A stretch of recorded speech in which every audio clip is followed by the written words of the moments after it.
Assalamualaikum warahmatullahi wabarakatuh. Rasulullah Shallallahu Alaihi Wasallam merupakan sosok teladan yang ideal sebagai seorang ayah.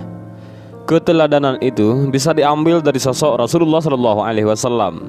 Sebagai utusan Allah, Nabi diciptakan Allah sebagai manusia yang memiliki keteladanan yang baik. Rasulullah Shallallahu Alaihi Wasallam adalah sosok ayah yang sangat penyayang, yang memberi kehangatan cinta kasih kepada anak-anaknya. Nabi Muhammad SAW kerap mencium cucunya, yaitu Hasan. Ketika hal itu disaksikan oleh Aqra bin Habis At-Tamimi, dia langsung berkomentar, "Aku memiliki 10 anak, tak satu pun yang pernah kucium." Rasulullah lantas mengalihkan pandangannya kepada Aqra, lalu berkata, "Orang yang tidak mengasihi, tidaklah dikasihi." Hadis riwayat Bukhari. Nabi Shallallahu Alaihi Wasallam juga tidak segan untuk menggendong anak dan cucunya. Hal itu seperti dikisahkan Abdullah bin Ja'far. Rasulullah menjemput kami, yakni Ja'far dan Hasan ataupun Husain ketika pulang. Kemudian beliau menggendong salah satu dari kami di punggung, sedang yang lain beliau bopong di dada sampai kami memasuki Madinah. Hadis riwayat Muslim. Mengajak bermain ataupun bercanda dengan anak-anak tidak akan mengurangi wibawa sebagai seorang tua. Bahkan Rasulullah tidak merasa malu saat beliau melakukan hal demikian di depan orang banyak. Seperti diceritakan Ya'la bin Murrah, saat mereka pergi bersama Rasulullah untuk menghadiri undangan makan bersama. Rasulullah melihat Hasan sedang bermain di jalan. Beliau lantas mempercepat jalan mendahului rombongan, lalu merentangkan kedua tangannya. Hasan berlarian ke sana kemari. Rasulullah mencandainya lalu merangkulnya. Nabi meletakkan satu tangannya di dagunya dan yang lain di ubun-ubun, lalu beliau menciumnya. Hadis ini diriwayatkan oleh Bukhari. Salah satu bukti kasih sayang Rasulullah kepada anak-anak terbukti saat beliau tengah berkhutbah. Seperti diriwayatkan oleh Abdullah bin Buraidah, saat itu Hasan dan Husain memasuki masjid. Melihat mereka hampir terjatuh, Rasulullah SAW langsung turun dari mimbar dan membopong mereka berdua. Hasan dan Husain kemudian didudukkan di hadapannya. Selanjutnya Nabi membacakan firman Allah, "Dan ketahuilah bahwa hartamu dan anak-anakmu itu hanya sebagai cobaan." Al-Quran Surat Al-Anfal ayat 28. Tidak hanya itu, Rasulullah juga menyayangi anak-anak dan memiliki rasa khawatir terhadap mereka. Bahkan saat sedang melaksanakan sholat, Nabi menyingkat sholatnya dan tidak memanjangkannya ketika beliau mendengar anak-anak yang menangis.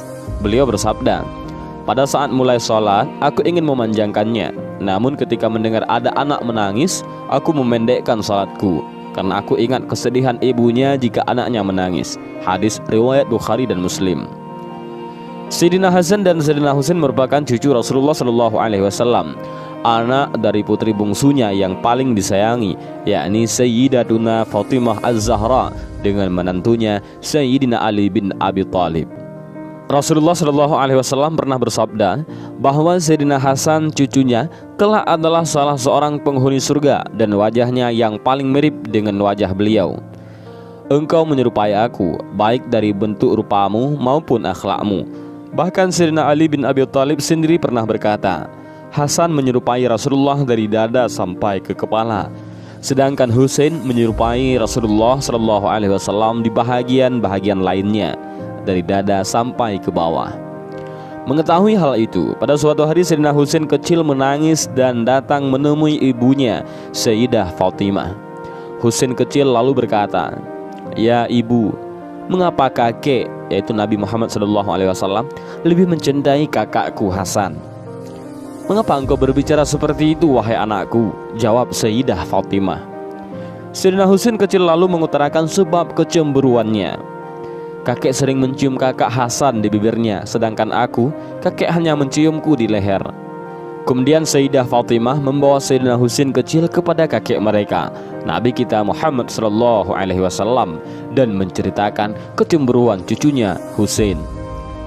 Rasulullah SAW menatap tajam dan lama, lalu bersabda, "Wahai anakku Fatimah, Hasan selalu aku kecup di bibirnya, karena dia akan mati diracuni oleh seorang yang terdekatnya, dan seluruh isi perutnya akan keluar lewat mulutnya. Sedangkan engkau, yaitu Husain, Rasulullah Shallallahu Alaihi Wasallam sejurus kemudian menatap Husain kecil cucunya lama sekali. Beliau Shallallahu Alaihi Wasallam tidak bisa meneruskan ucapannya dan pingsan beberapa saat. Setelah siuman, Rasulullah Shallallahu Alaihi Wasallam kembali menatap tajam sambil terus menangis berguncang dadanya. Beliau Shallallahu Alaihi Wasallam lantas berkata, "Sedangkan engkau, Husain, sering aku cium di lehermu karena engkau akan syahid dengan leher terputus." Mendengar penuturan ayahandanya, baginda Rasulullah Shallallahu Alaihi Wasallam, Sayyidah Fatimah lalu menahan ledakan tangisnya sambil memeluk putranya Sayyidina Husain yang kelak akan syahid seperti yang telah Rasulullah Shallallahu Alaihi Wasallam paparkan. Keluarga kecil penuh cahaya surgawi itu pun pecah oleh tangisan Rasulullah Shallallahu Alaihi Wasallam yang mengguncangkan alam semesta. Sejarah akhirnya mencatat apa yang disabdakan Rasulullah. Setelah beliau wafat, Sayyidina Husain cucu Rasulullah Shallallahu Alaihi Wasallam syahid dengan kepala terputus dari tubuhnya dalam pertempuran di padang Karbala melawan pasukan Ubaidillah bin Ziyad. Ubaidillah mendapatkan tugas dari Yazid bin Muawiyah agar Sayyidina Husain mau membaiat Yazid sebagai khalifah setelah Muawiyah. Dalam sebuah riwayat dikatakan bahwa pasukan Sayyidina Husain hanya berjumlah sekitar 72 orang saja, sedangkan pasukan Ubaidillah bin Ziyad yang dipimpin oleh Umar bin Sa'ad bin Abi Waqqas berjumlah 4.000 orang. Ada yang mengatakan 40.000 pasukan.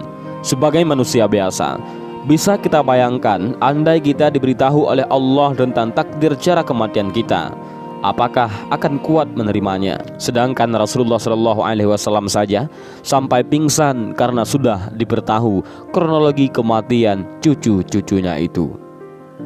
Dan inilah sedikit kisah tentang kecemburuan Sayyidina Husain kepada kakaknya Sayyidina Hasan. Mudah-mudahan kisah ini menambah kecintaan kita kepada keluarga Rasulullah Shallallahu Alaihi Wasallam dan juga tentunya kepada Rasulullah Shallallahu Alaihi Wasallam yang menjadi teladan bagi kita semua. Mudah-mudahan video ini bermanfaat. Amin ya rabbal alamin. Wallahu a'lam bishawab. Assalamualaikum warahmatullahi wabarakatuh.